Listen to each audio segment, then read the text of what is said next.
in. Nakakainis, ha? Ba't parang galit ka ata? Pagbigyan niyo na siya. Talagang ganyan eh. First love never dies eh. Excuse me, hindi ko siya first love. Okay? O sige, hindi mo siya first love. Pero true love mo naman. Pero may suggestion ako Ba't hindi na lang natin hanapin si Delphine? Kasi parang there's something fishy eh. Imagine mo, best friend niya si Basilio, tapos hindi niya alam kung asan siya. Ni hindi man lang niya alam kung saan nakatira si Delphine. Parang hindi tama. Alam nyo, basta ha, kahit ano pang sabihin sa inyo ni Mang Basilio at naniniwala kayo, ako hindi. Kasi I have this feeling na hindi totoong nag-asawa si Delphine eh.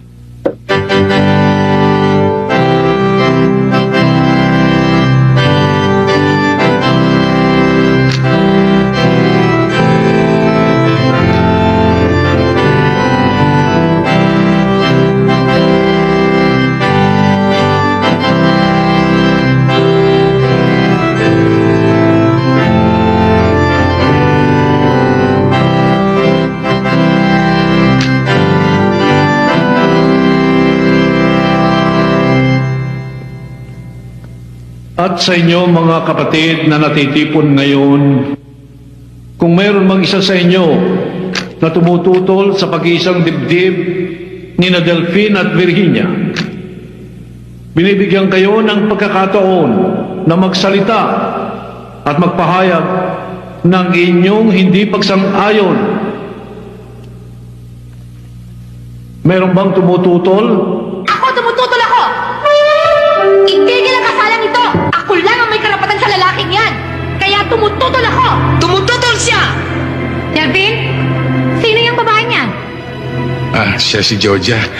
Siya ang Akong kasintahan ni Delphine at nangako siya sa akin na pakakasalan niya ako! Magkakasalan siya! Georgia, huminahon ka. Isa ka pa! Kapal mo! Ikaw pa naman ang matalik na kaibigan ko pagkatapos dito ka pa magiging abay! Balimbing! Balo-balintong! Georgia, maaari ba pag-usapan natin ito sa magandang paraan? Anong magandang paraan? Ha? Georgia, hindi ko naman siya gustong pakasalan eh. Pinilit na lang ako eh. Anong pinilit? Hindi ba? Sandali lang, Georgia. Pinilit na lang ako. Ang totoo niyan, talagang ikaw lang ang mahal ko eh. Hoy! Huwag mo na ako binabola, ha? Ako mahal mo pero ibang babae pinakakasalan mo! Anak, magulos dili ka. Huminahon ka sana. Excuse me lang ho, Father. Kung pwede lang ho sana, umurong lang ho kayo ng konti. Kung ayaw nyo maghalo, balat sa tinalupan. Awat